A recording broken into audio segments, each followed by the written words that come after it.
employees, then you need to go to facemasksnow.org. We maintain a huge inventory of quality cloth masks at low prices and available to ship out now with free shipping on most orders. Go to facemasksnow.org to buy cloth masks for as low as $4.99 each. Larger bulk pricing is also available. Whether you need just a few masks for your job or thousands of masks for your organization or business, don't delay. Go to facemasksnow.org to stock up on your supply of high-quality cloth face masks. That's facemasksnow.org. This is a 1030 KVOI News Update, provided by KOLD News 13, your live, local, late-breaking news leader. Good evening, Tucson. With news on 1030 The Voice, I'm Tom Callahan. TUSD continues to make progress towards possibly being removed from court oversight in its decades-old desegregation case. A report filed May 12th by the court-appointed special master said the district has reached full compliance for various areas of its federal court order. They include support for beginning teachers, dual language programs, grow your own programs for school or district leadership positions, extracurricular activities, and administrative diversity at the school level. He also said TUSD could achieve full compliance in the area of teacher diversity as long as the district agrees to implement certain new strategies. Tucson.com reporting that Tucson's casinos are pushing back their reopening dates.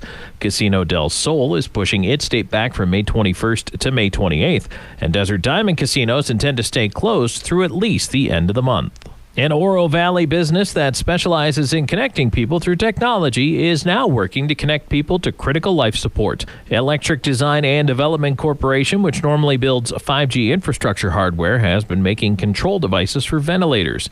Initially, the idea was to distribute ventilators to hospitals in the U.S., but as countries begin to reopen, the coronavirus is still a threat and equipment is still needed to handle potential outbreaks. If you're waiting on a delivery from UPS, you're not alone. The parcel carrier has issued a delay warning due to COVID-19 complications. While the carrier has not said if the delay is due to illnesses within the company, many people are experiencing delays in receiving their packages as they sit at locations in Tucson and Phoenix. Coming up next on Eye on the Ball with Steve and Jay, it's former U of A standout and NBA great Steve Kerr. This is Tucson's trusted local news and talk on 1030 The Voice. The following is a paid program, and the host is solely responsible for its content. Opinions expressed are those of the hosts and guests, and not necessarily those of KVOI or its sponsors.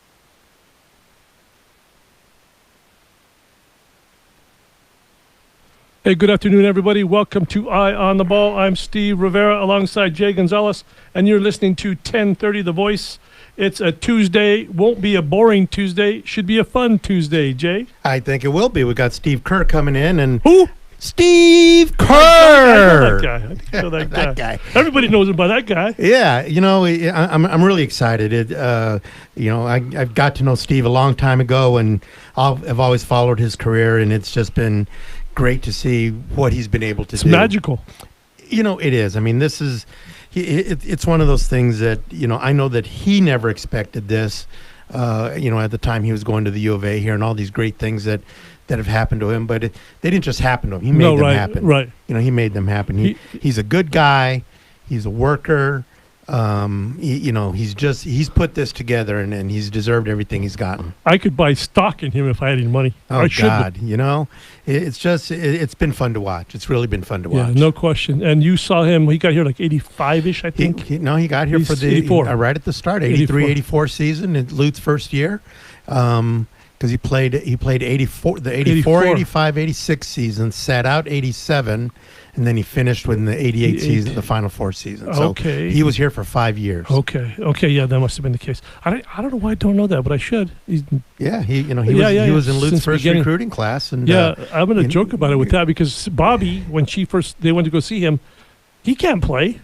Well, nobody thought he could play. He didn't think he could play. That's not true. He thought he could play, but he just wasn't getting recruited. Right. And I've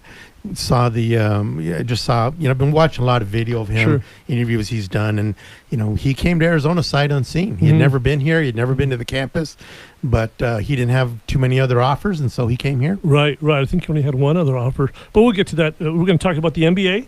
Right, we want to talk about the NBA, and then we want him to tell us some stories about his time here in Tucson. And he's really he stayed in touch with Tucson. He had a home here for a while.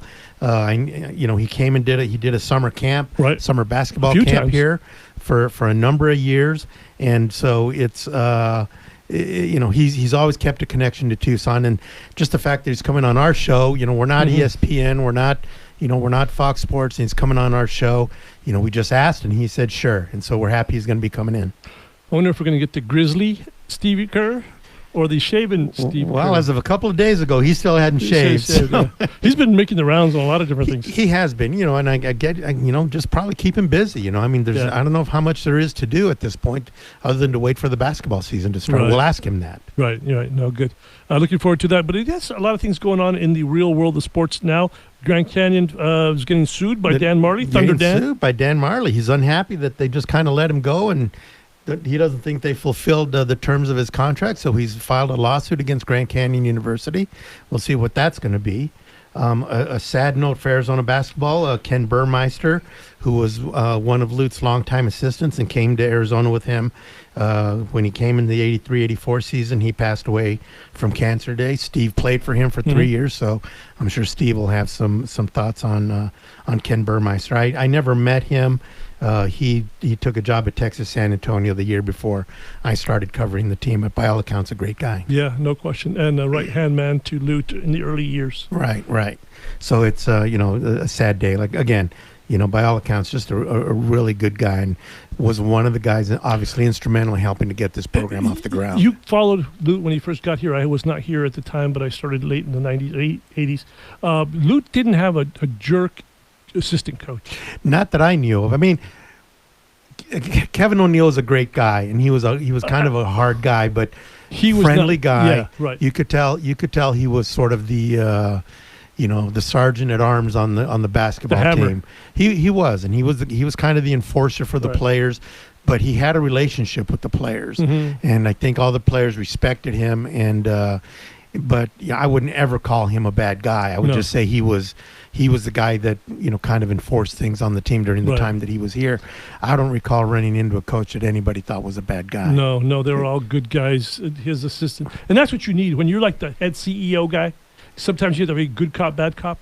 Lute was the bad cop for his way. Well, Lute, and again, by all accounts, Lute had a relationship with the players, but he let the assistant coaches handle He was a CEO, handle the day to day, making sure that the players were going to class, all the things that had to take place to keep a program together. So what you can say is Lute did a great job of hiring assistants who managed all that for him. Roz, McAndrews, all those guys, Tony McAndrews, Ricky Birdsong, the late Ricky Birdsong, all those guys, top to bottom. Finally caught lightning in a bottle, 97. Yep. Well, and that was an interesting thing with that 97 team, because I wouldn't even put them in one of the top 5 teams that he had, and yet that's the one that won the national championship. One of these days we'll do that. We'll do that because that's interesting. Yeah. I mean, would you? I mean, I can top 5. Yes. I can name 4 right now that were better than that. Well, 88, 2001, 2003, yes, and 2005. Oh, what about 98? 98? Well, yeah, but the 98 team was the same guys. They just, it was a year 2005. older. 2005 was that team that lost to Illinois, the Shocker. They should have been in the Final Four. Yeah. The 94 team went to the Final Four. Yeah. So that'll be a good debate. We'll get some people to call us. A whole bunch of teams that I think you could say were better than the 97 team. Yeah. It was just lightning in the bottle. That doesn't happen very often. Well, yeah. Okay, anything else sports-wise? No, well, since we're going to have Bob Baffert coming in on Thursday to talk horse racing and that whatnot, it was announced today the Belmont Stakes is going to run on June 20th. They're not going to have any fans. The race is going to be shorter because it's horses that are just kind of getting started. But the Triple Crown is going to run this year with the Belmont in June, the Kentucky Derby in September, and the Preakness in October. So we're going to have that going on. So. Right, and Bob has some very good horses. Well, guys, 2-time Triple Crown winner. Yeah. I'm interested. I've never met him, so I'm interested to have a chance to talk to him. He's one of the good I've had guys. a long time interest in horse racing. He's one of the good guys. One of the good guys. Yep. Let's take a quick break here. Come back and see if we get Steve Kerr on the phone on the way back. Here on 1030 The Voice.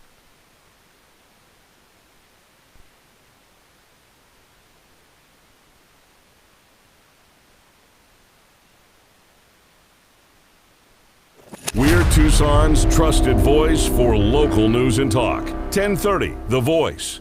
Time to update those old kitchen cabinets? Call the Window Depot today. The Window Depot is not only the #1 warehouse for windows and doors, we now have a great selection of kitchen and bath cabinets at Tucson's best prices. The Window Depot is Tucson's top spot for granite and quartz countertops to finish the new kitchen or the replacement of that old worn-out Formica. So call us today at 290-8545 or 622-6430. The Window Depot, windows, doors, granite, and new kitchens.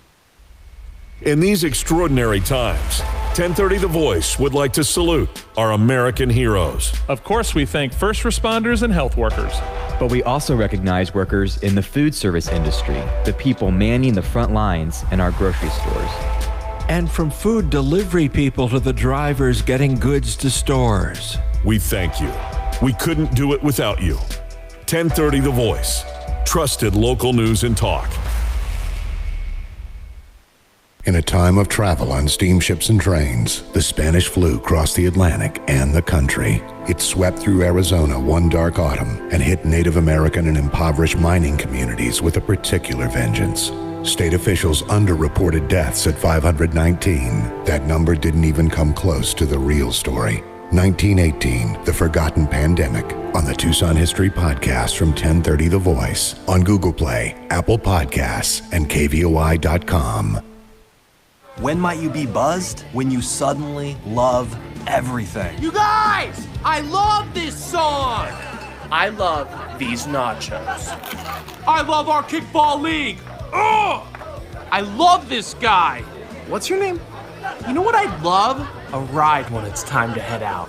If you see a buzzed warning sign, call for a ride when it's time to go home. Buzz driving is drunk driving. A message from NHTSA and the Ad Council. I love your car. Is this real leather? There are everyday actions to help prevent the spread of respiratory diseases. Wash your hands. Avoid close contact with people who are sick. Avoid touching your eyes, nose, and mouth. Stay home when you are sick. Cover your cough or sneeze. Clean and disinfect frequently touched objects with household cleaning spray. For more information, visit cdc.gov/COVID-19. This message brought to you by the National Association of Broadcasters and this station.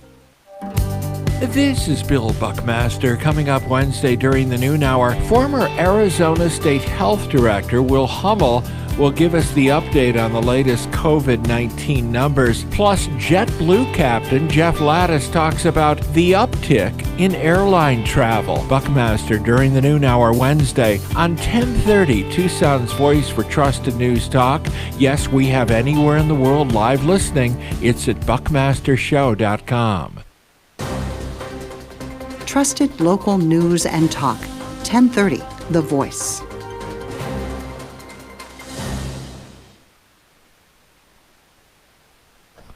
Hey, welcome back to Eye on the Ball here on 1030 The Voice. I'm Steve Rivera alongside Jay Gonzales and a guy many people know in Steve Kerr. Steve, welcome to the show. Thanks for joining us. Hey, guys. How you doing? We're doing good. How are you, Steve? What are you doing? Not a whole lot. Just I'm in San Diego at our house and got the whole family here. Which is nice because we're empty nesters now. So getting a little time with the whole crew is awesome. But under obviously very strange circumstances and difficult circumstances for a lot of people.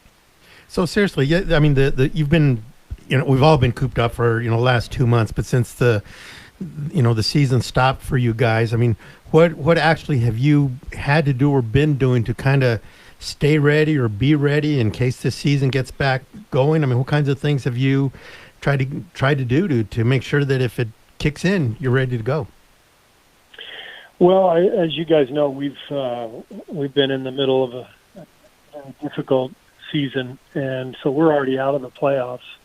And so, what we've tried to do over the last couple of months since the quarantine started, just stay in touch with our guys and really work internally to try to see where we need to get better.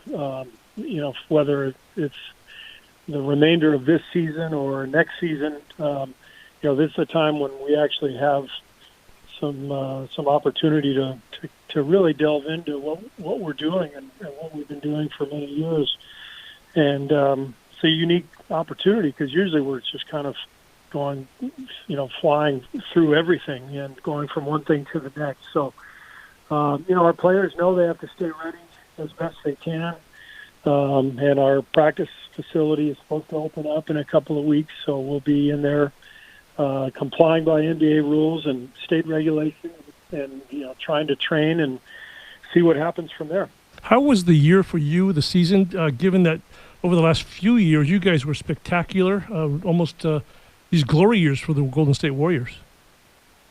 Yeah, it was obviously a difficult season and very different for us. We were blessed 5 straight years going to the finals, having so much talent, and then this year suffering the injuries and, going to a really young group of guys trying to develop players. It's a different challenge, and it was satisfying in a lot of ways, especially watching the young guys get better, but also frustrating to lose games because it's, we're all competitive and we're all trying to win. So it's a totally different kind of year, but we do think it was productive because our young guys got a lot better, and hopefully once we're fully healthy again, we'll be back in the mix. I mean, you're just not used to this. I mean, when was the last time you were even part of a bad team? Yeah, I played 15 years in the NBA, and I think I was on one sub 500 team. I mean, I lived right. I just went from one good team to the next. So I had a season in Cleveland with the Cavaliers, maybe about 1990, and Mark Price tore his ACL, and I think we won maybe 31 games. And but other than that, I was on really good teams all the time. So I've been spoiled. You lived right, but you also chose right. You went from the Bulls to the San Antonio Spurs and had some great years there. But let's go back to the obvious. You've been very busy on the tube talking about, that tells you how old I am, the tube, talking about the Chicago team and your time there. You became one of the stars on the show. And the one thing that I didn't see very often, maybe saw his face once, was BW and in Bush we saw a little. But how was that with them being, former UA guys on the same year? Yeah, it was. That was a great year. 97, I believe, was when Brian, who had become Bison Daly by that time, he joined us for maybe the last 20 games of the season or so, and played a huge role. And he and Judd and I shared that Arizona bond. And Brian and Judd actually played together at U of A. I didn't play with Brian, but when he got to Chicago, the three of us just had a natural bond and loved playing with him. One of the most talented players I was ever around, and I think he really found a great situation waiting for him because he didn't have to be the star, but he could really use his talent, and he played a big role in the playoffs in '97 and really earned his keep. In the round table you did a couple of days ago with Sean Miller and Matt Muehlbach, you talked about that U of A connection in the NBA, and that even to the point of a guy like Lauri Markkanen, who wasn't even born, I don't think, when you were at the U of A, there's still that connection with guys, just everybody knowing they're from the U of A. I mean, how's that been for you guys? It's great. It's I think first there's just kind of a point of pride in the NBA where if your school is playing somebody else's school, there's like an automatic bet that has to go on, and that's a really fun thing. For especially guys in the Pac-12. Klay Thompson and I have a U of A Washington State standing bet. Both football and basketball, and it just gives you a chance to kind of talk a little trash and reminisce a little bit. But the bond definitely is there. Even with the guys who I've never even met before. I mentioned Markkanen, but Aaron Gordon or DeAndre Ayton. When we play those guys, there's always a an acknowledgement, a bear down or whatever, or a few words about how the Wildcats are doing, and it's fun. It's great to have that connection. And you have your connection on the bench with Q on the sideline. You have Luke on the sideline. There's a lot of UA guys out there still making a lot of money in the NBA. Yeah, and when I arrived in Golden State, Andre Iguodala was one of the key guys for us, and he and I shared really the same basketball philosophy that largely came from Coach Olson. We learned the game the same way, and we learned to see the game in the same way coming from Lute, and that was a really important connection because I asked Andre to come off the bench. He had never come off the bench in his whole career, not a single game. And my first year, I realized that he could be a really powerful force for us if he came off the bench. And so it was easier to ask him to do so because we shared that connection. And I think it was the right time for Andre to agree to something like that. It was later in his career. He had he'd been an all-star, and he made plenty of money. I think he was ready for something different. And of course, what ended up happening was he ends up Finals MVP in the same season that he's coming off the bench. You couldn't have written the script any better. Here, this is just from where I sit as a non-athlete, never played college anything, but you became a general manager at one point. You became a head coach at one point. You hadn't even been a coach. You had all these things that happened, and you were in these seats for the first time. How do you figure out what you're supposed to do? When you're going to your first practice as the Golden State Warriors coach or your first team meeting, how do you know what to do, what to say, how to act? What's your philosophy? I mean, how does all that come together? It's a great question, Jay. I think for me, that was definitely how I felt as a GM in Phoenix when I arrived. It was like I needed a crash course because I didn't know what the day-to-day life of a GM was like. But playing in the league for 15 years, I did have an idea of what a coach did, and I also had the experience of being a GM, and that helped me prepare for coaching. But more than anything, I really spent a lot of time. I gave it a lot of time prior to interviewing with the Warriors. I put in several years of preparing to coach, talking to mentors, talking to other coaches around the league, putting my thoughts on paper, and kind of writing a manifest for what our program would look like and things I believed in, thoughts, and I found it was an idea that Jeff Van Gundy gave to me. He suggested I do it, and the great thing about doing that was that it helps me sort of crystallize my own philosophy. And sometimes writing things down allows you to think them through more clearly, and I think that was the case. And then with all that said and done, I got to Golden State and didn't know if any of it would work, but I happened to have this incredible roster. And, players make plays, players make a team. And so the whole point for us was really to just build a good culture and, get the players to buy in and let them go. And obviously it's worked well. I think that your philosophy of you're a people person, there's no question about that. You know the game. I think doesn't that help with today's, I don't want to say kids, but players now, where you kind of let them play, you kind of maneuver a little, but that gives them some freedom to do what they want to do? Yeah, I think so. And to be honest, Phil Jackson was ahead of his time, and he did that 25 years ago when most other coaches were kind of dictators, and right. It was their way of the highway type thing, and that's how people looked at coaches.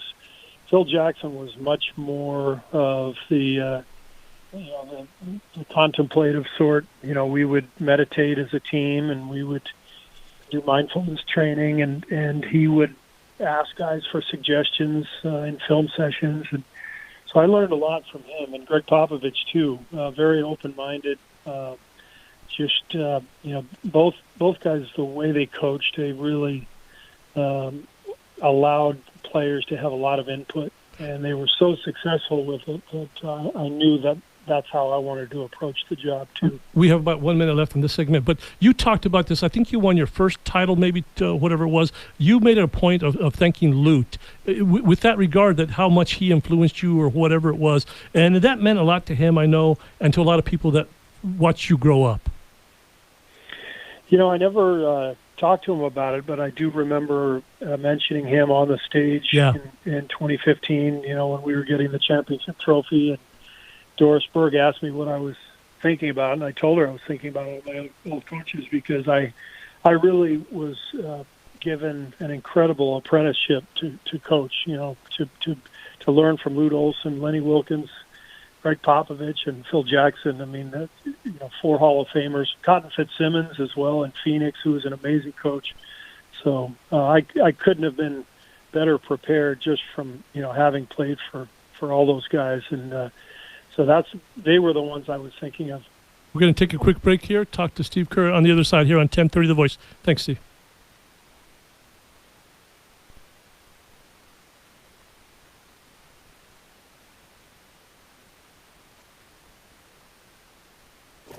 CBS News at the top and bottom of every hour. 1030 The Voice, Tucson's trusted local news. This is a Bloomberg Money Minute. A splash of cold water on Wall Street's vaccine hopes. A Stat News report said there wasn't enough data in the Moderna first-round study of a possible coronavirus vaccine.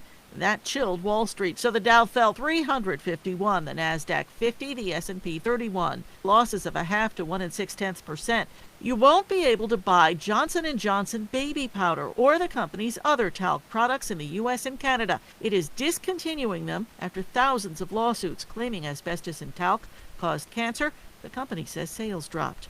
McDonald's is being hit with accusations of unsafe working conditions. Reuters reports 5 McDonald's workers in Illinois have filed a class action suit to force the Golden Arches to stop making workers reuse masks and to tell them if a coworker tests positive for COVID-19. McDonald's says that's not the case.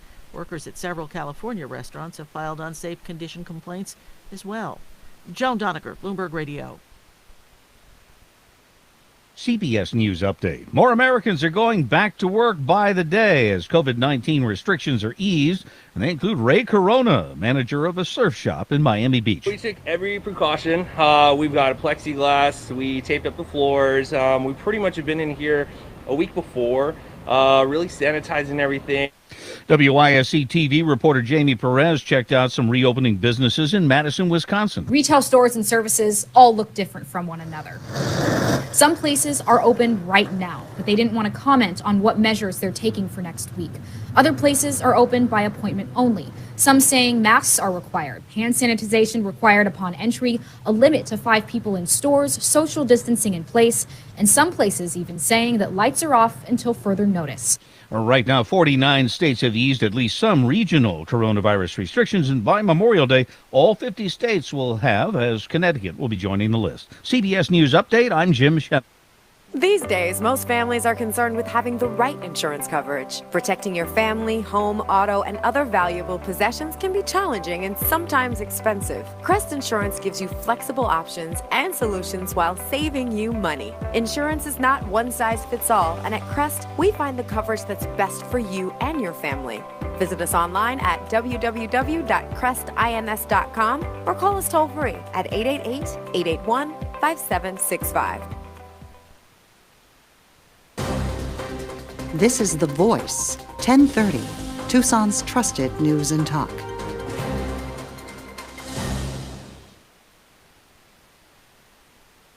Hey, welcome back to Eye on the Ball here on 1030 The Voice. I'm Steve Rivera alongside Jay Gonzales, and we have Steve Kerr on the line from San Diego's.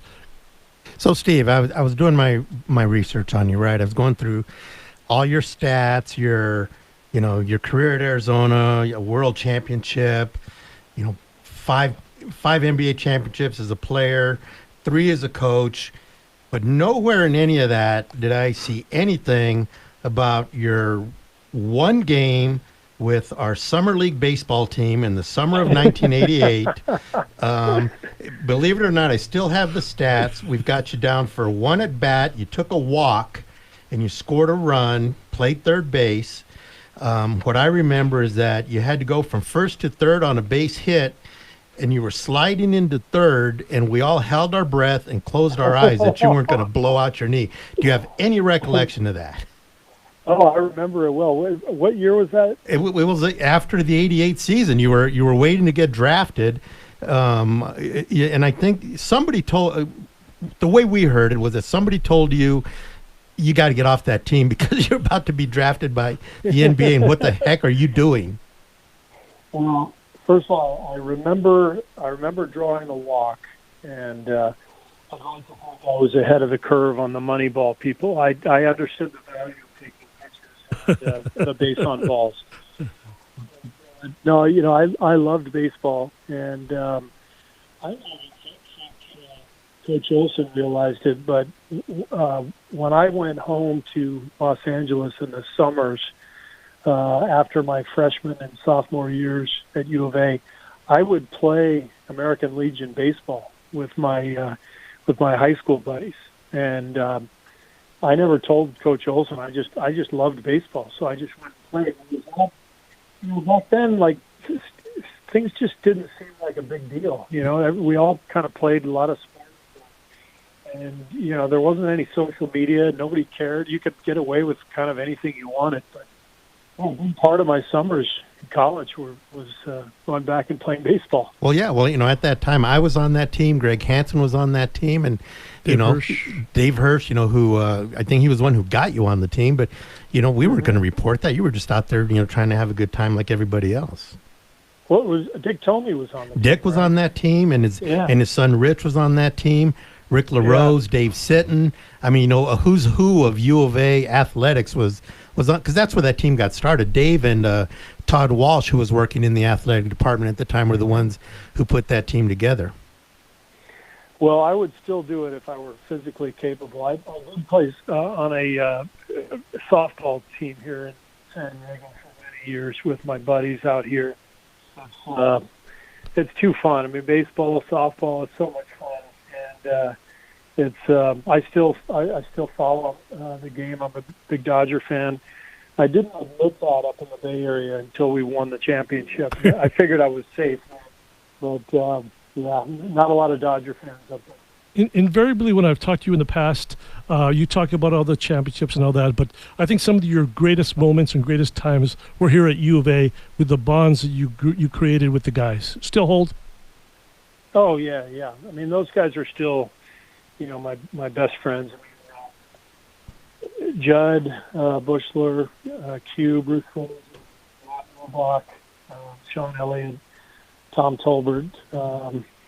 I talk to those guys frequently, and just texted with Kenny Lofton the other day. I mean, Harvey Mason. We just had an incredible group of guys, and it's just different. College basketball is different from the NBA. It's a more innocent time, or at least it was then. I don't know about now, but it was much more innocent, and it was just incredibly fun. And oh, did we drop him? I was just catching fire. I thought we dropped you there for a second. So, Steve, I've talked in here since I got on the show about the access that we had back during that time. And, when I covered two teams. I covered the team where you sat out the year, and then I covered the 88 team. And, I've talked about how, we had you guys to ourselves. I mean, we could go get you after practice. We could talk to you. And I remember that before the season started, I picked you up after a practice on a Saturday, and we spent a couple hours together just talking about stuff going into the season. So I've always wondered, and I kind of felt this later on, or maybe my recollection has gone, haywire, but did you have a feeling, or did you know that you guys were going to be that good in 88? No. I mean, we knew we were going to be good, but we didn't know what that meant, because we hadn't been able to compete with the big boys to that point, and so what was great was going up to Alaska immediately and winning the Alaska Shootout, beating Michigan and Syracuse, both were the top 5 at the time, so right away we realized, oh my God, we could win the whole thing. Like we're that good.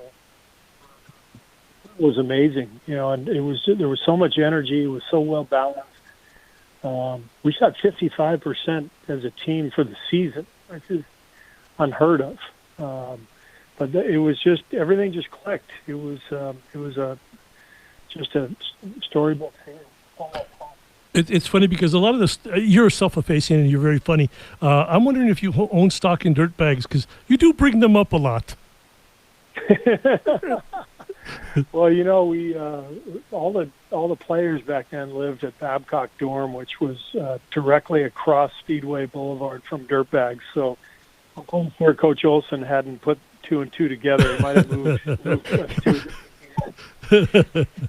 So, Steve, I'm going to put you on the spot, okay? Because we have this argument here all the time, and I've got my son Adam, who actually went to your basketball camp a couple of times, but we have the debate which was the best team that Arizona's ever had, and these guys don't believe me when I tell them that even though you weren't very fast and McMillan wasn't very fast and Tolbert wasn't very tall, I still say that you guys were the best team ever. You would have beat the 2001 team that got to the championship.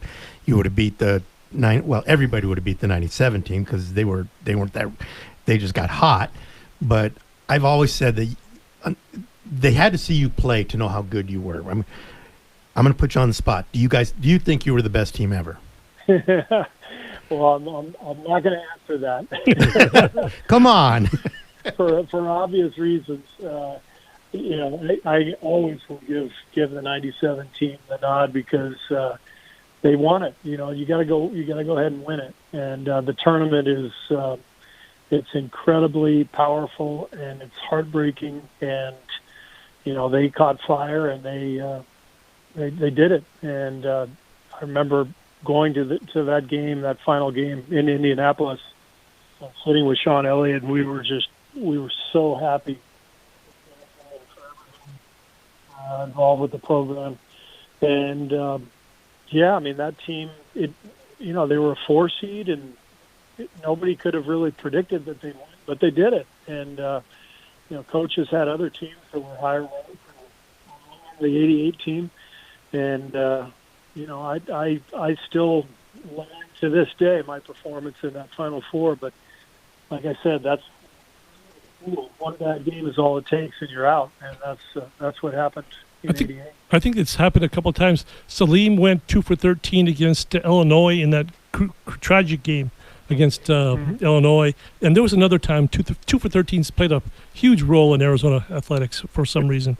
But that still haunts you. You've said that a few times. No doubt. It's the only game that I ever think about in terms of, man, I'd like to have that one back. It's just that team was so special, and we were so good. We were 35-2, and I had such a magical season going that year, shooting the ball. I felt so good going into that game, and then I had a couple go in and out right in the beginning of the game, and then just kind of lost my rhythm completely and my confidence, and couldn't get it back, and it was just spiraled out of control on me. And what a miserable feeling, just knowing biggest game of my college career, and Final Four, championship game on the line, and I just couldn't find it. It was so frustrating. So, yeah, I still think about it. Well, I don't know if this will make you feel better or worse, but I still thought you guys were the best team. I thought you were better than Oklahoma. I thought you were certainly better than Kansas, and then Kansas ended up winning the whole thing with Danny Manning. But it took a while for me to realize how good you guys were. Even after the shootout, I thought, okay, so they got hot, they won the shootout, yada yada yada. But then when you guys just kept winning, just pounding people, I thought, man, And part of it, I think I've told people, is that I was born here, I lived here, I grew up with, U of A basketball and football, and Final Fours just didn't happen here. So it took a long time for me to come to grips with the fact that you guys really were that good. But going to the Final Four, I thought you guys were going to win it all. Yeah. I mean, I really did too. We were just so well balanced. Sean Elliott was the best player in the country, and just an amazing talent. And then everybody around him, we all played our roles. And the team fit together so well, and we had incredible chemistry. Remember the Gumbies? Oh yeah. Crew was just so excited and fired up every game. The crowd was amazing. I mean, it was just a magical time to be at McHale. Let me remind you real quick. Bobby was one of my all-time favorite people.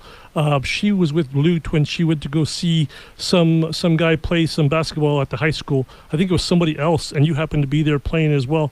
And you caught Lute's eye. Bobby, he told Bobby, well, this guy looks pretty good. And I guess Bobby said, are you kidding me? And true story, correct? True story. Yeah, Lute takes great pleasure in telling that story too. He loves to give me a little jab like that. But yeah, I mean, I was definitely a late bloomer, and it definitely took me a couple of years before I really felt comfortable and confident as a college player. I mean, I think by the middle of my sophomore year, I felt confident, but my freshman year, the game was going so fast, and I just had to catch up. I was not a highly rated recruit and not a great athlete, but it was just an amazing thing to develop and to be coached by that coaching staff. And by the way, I want to pass along my condolences to Ken Burmeister's family. We received news that Kenny passed away last night, and he was one of the assistant coaches on that squad. Just a great coach, great man, and he lost his battle to cancer last night. So we're all grieving today. Yeah, we were going to bring that up. Very sad. I never got to meet him, but like I said earlier on the show before he came on, by all accounts, he was just one of those guys that just everybody just loved him. So let me ask you, because I know you've kept your connections to Tucson. You had a home here for a while. You did the summer camp at St. Gregory, where my kids went to school there, and so you've always kept that connection. Do you, when you think about your time here, do you have a top memory? Could have been while you were in school, maybe something afterwards. I mean, what's some of your top memories from being in Tucson? Oh man, well, I was married there, on campus at the Newman Center, and my wife Margot and I had her for about 12 years, and so we had so many good times there. Just walking from our house down to football games and tailgating. So, a lot of fun times after we graduated. But there's nothing like being a student and being on campus. And an amazing place to be. And when you're that age and you're just getting your independence and in that beautiful campus every day and amongst the people in Tucson, it's just a phenomenal experience. So, but my days on campus, they were so special. I'm not even kidding. When I tore my knee, I was, oh my God, this is brutal. I just tore my ACL. My second thought was, I get an extra year of college out of this. So, and that's not a joke. I'm not lying. That's the truth. So I got 5 years instead of 4. How was it? We talked about Bushler and BW with Chicago, but then you went to go play with one of your best friends in Sean Elliott at San Antonio, and were able to win another title with him. How was that? Yeah, that was so much fun to be reunited with Sean, and then of course he went through a kidney transplant, and the comeback from that, and Sean has stayed in San Antonio and still doing TV there. So he's made it his home, but San Antonio was our family's home for 6 years, and we have great memories from there. So, it's really interesting how my career has sort of just been intertwined, with so many people from U of A, all the way from from the very beginning to all to now with the Warriors. So there's been this common thread. So I'm wearing my Popovich Kerr shirt today. When are you guys going to declare? We need some leadership here. Yeah, I'm just his campaign manager. Sure. It's been great to talk to you. Fantastic to talk to you. Well, fun to visit with you guys, and just want to say hi to everybody. And I hope everybody's hanging in there. I know these are difficult times for a lot of people, and hope everybody's hanging in. And it seems like we've got a little momentum. People started to get back to work a little bit, and hopefully we find the right balance between working and staying healthy, and we're able to kind of get over the hump with this thing. But a big hello to everybody out there. Well, Steve, I do appreciate it. It's great to catch up with you, and you were a big part of my sports writing career, and those were like you, that was the highlight of my my newspaper career, just covering that team. And so I want to say thanks to you, because that was a lot of fun. So I do appreciate you coming on with us, and hopefully we can do this again sometime. Love to. Okay, right. Great. Thanks, guys. Thanks a bunch, Steve. Take care. That was Steve Kerr, obviously the coach of the Golden State Warriors. We'll take a break here and come back here on 1030 The Voice.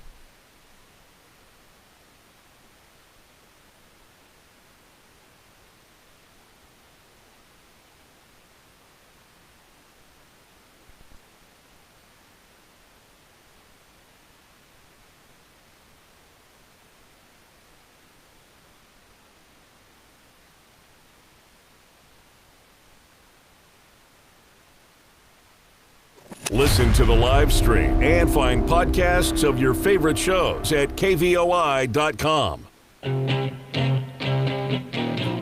Go local. Make the switch. At Hughes Federal Credit Union, we offer customized solutions and get you what you need faster. Like our quick and easy credit cards and auto loans. All done online from start to finish. Save time using mobile banking, bill pay, mobile deposit, and mobile pay with just a few clicks. Live large, accessing 30,000 plus surcharge-free ATMs and free debit card choices. Make the switch to Hughes today. Visit hughesfcu.org/switch. Certain restrictions apply, insured by NCUA. It's your town. Get up and get involved. We've got a wild Wednesday with Rob Bluey of the Heritage Foundation, Steve Moore from the White House Economic Recovery Task Force. Columnist Dominic Green is back with us, plus Senator Martha McSally, and we talk with Sherry from the Tucson Tamale Company. Wake up, Tucson. Weekday mornings, 6 to 9 on 1030 The Voice.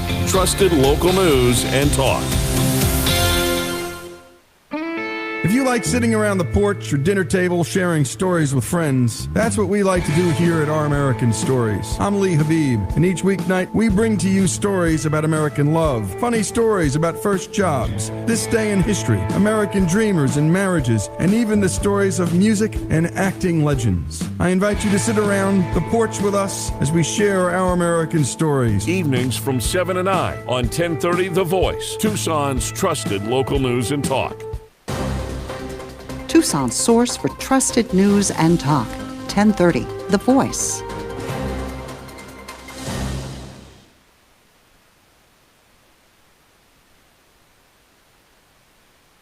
Hey, welcome back to Eye on the Ball here on 1030 The Voice. Alongside Jay Gonzales, I'm Steve Rivera. That was a lot of fun. That was a lot of fun. That was a lot of fun. He's such a good guy, and he's always been so, easygoing, easy to get along with, he's accomplished so much, yet he's stayed so grounded. Right. And I think that's the charm of a guy like that. And not to get political, because I hate politics, and I was kind of joking about the Popovich stuff, but this is without hesitation. And you've met some guys, the same guys I met. I have yet to meet anybody smarter than Steve Kerr. He's pretty darn smart. Not just on subjects, everything, pretty much everything. Well, he's thoughtful, and you can tell that he's. He reads and he pays attention to things going on around him. Mm-hmm. He understands his position. He understands that he's got a platform, and he states positions, and he's never I think he's just very rational about things that he does and the things that he says. So I follow him on Twitter and stuff, and I respond to some of his stuff because he comes up with stuff and you think, I wish I had said that. Right. Him, I'll give you him, Matt Muehlbach. Right. Obviously, I covered Lute. Sean Miller, I always say this about Sean. Sean's very smart. We all know that. But he always has the answer before you ask the question. Well, and again, Steve is just a guy who's just willing to, he'll talk about it. I tried to pin him down on the 88 team. Yeah, he won't go there. He wouldn't do that. But, and I still stand by what I say. That I'm a 2001 guy. They would beat anybody. I just do because of the way that team played as a team. So yeah, I was trying to get him to say that so that I could go to my kid and say, "See, I told you." Now your kid's going to say, "See, Steve Kerr could even convince." I know. But he's too good a guy to just make a comment about another team. Right. No, he was. I covered the 97. I happened to be lucky enough to be sent to cover that 97 team when he won when he hit the shot to win the title, and we were on deadline, I think it was, and I asked him, "Could you hypothetically tell me if something like this happens? Could you give me a quote because I'll be on deadline?" He says, "I'm not going there. I'm not going." He's very smart. I'm not going. I'll talk to you after the game. If it happens, it happens. But I don't talk in hypotheticals. How funny. Yeah. No, he's again. Just. There's a reason that he's loved everywhere he goes. They love him at Golden State. Wherever he was, people thought well of him, and so it's just always fun to talk to him. Right. No, it's a lot of fun. I think you've been here 10 days, 9 days, something like that. You're batting about 700 with guests. That's pretty good. We've had some pretty good. Greg Byrne, Steve Kerr, a lot of guys before that. I can't remember. Terry Francona. We had. The New Mexico State baseball player Martinez or Gonzales. Well, look, that's what we're trying to do with the show. Yeah.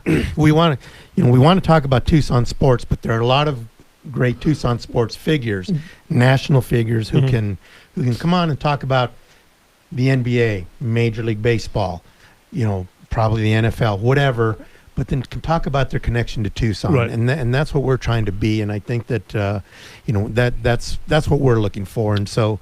When we bring these guys on, and we're lucky to get Steve or Terry Francona or somebody on for half an hour, we want to talk about the issues of the day, but then we want to spend some time talking about them and their time in Tucson, because I think that connection, people love having that connection with big-time athletes and big-time sports figures. That said, we have not a guy connected to Tucson, but Pac-12 tomorrow. Right. We're going to bring Yogi Roth on tomorrow. He's an analyst for Pac-12 Networks. Does all the sports, and Yogi spent last week talking to all the Pac-12 football coaches. They did these webinars with 3 coaches at a time. They did 4 of them, including one with Kevin Sumlin that we played parts of that last week. But I want to talk football with him. We're not. I don't want to spend a lot of time talking about COVID. We know where we are on that. Things are happening. It's changing every day. But I think we want to spend some time talking about what's going on in football. It's starting to look like we're going to have a football season, whether it starts on time or whether we have fans or whatever. It seems like there's going to be a football season. So, let's start talking about what that might look like in terms of what's it going to look like on the field, who's good, what are the coaches. I was impressed by. I'll listen to them by tomorrow, but I've only listened to a couple of them. I love Justin Wilcox, the coach at Cal. He just seemed like a very straightforward guy. Mario Cristobal, I listened to him and Coach Sumlin. So I'm going to be interested to see Yogi's take on all the things that were covered last week. Right. And on Thursday, one of my idols, if I could say that, Bob Baffert. I was going to try to joke with Steve. One weekend, I would love to come back to Steve Kerr or Bob Baffert, just for a weekend. I'd just like to get Bob Baffert's seat at Churchill Downs. Just give me that. That's bucket list all day. I'd love that. I've followed him and the things he's done in his career, and it's great that he's an Arizona guy and he's proud of being an Arizona guy. We see him at U of A basketball games. I've seen him as a guest of President Robbins, and he did the game day. He was the game day guest, right? Yeah, he was on game day. So I love that. Again, another guy who's hit it big. He's as prominent as anybody can be in his field, in his sport, yet he stays connected to Tucson, and I love that about guys like that. And he's not even really a Tucson guy. He's a Nogales guy. He's a Nogales guy, but you know what? We claim him. We claim him because he went to the U of A. You know what? If you set foot on campus, you're a Tucson guy. Right, no question. Oh, you're a U of A guy, yes. So good week so far. Again, another good, we've got it going. So Yogi Roth tomorrow, Pac-12 Networks, and Bob Baffert on Thursday. Yeah, maybe we start getting calls. I know we take a lot of the time doing the interviews, but if anybody wants to fill in and call, just give us a quick call. Yeah, just feel free to do that. Right. Good show, Jay. Thanks a bunch, man. We'll see you tomorrow. Thanks for being here. We'll see you tomorrow. We'll see everybody tomorrow here on 1030 The Voice. Thanks.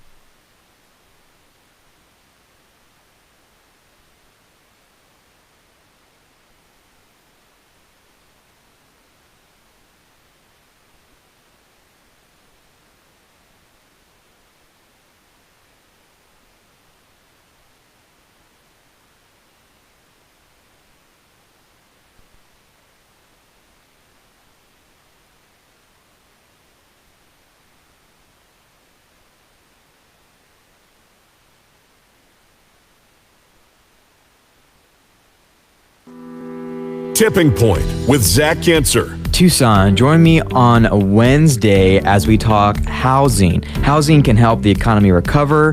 People need it who don't have it, and so much more. We'll talk about how do we get more housing and innovative ways to do it. And then we'll talk with Kathleen Erickson from the Downtown Tucson Partnership. She's helped infuse $245,000 into downtown restaurants. How did she do it? We'll talk about it and how you can help. 1030 The Voice at 9. See you there. KVOI Cortero, AM 1030, the voice of Tucson. Trusted local news and talk. A Bustos media station. This is CBS News on the Hour. Real news, real reporting. I'm Jim Shanavy in Putnam County News.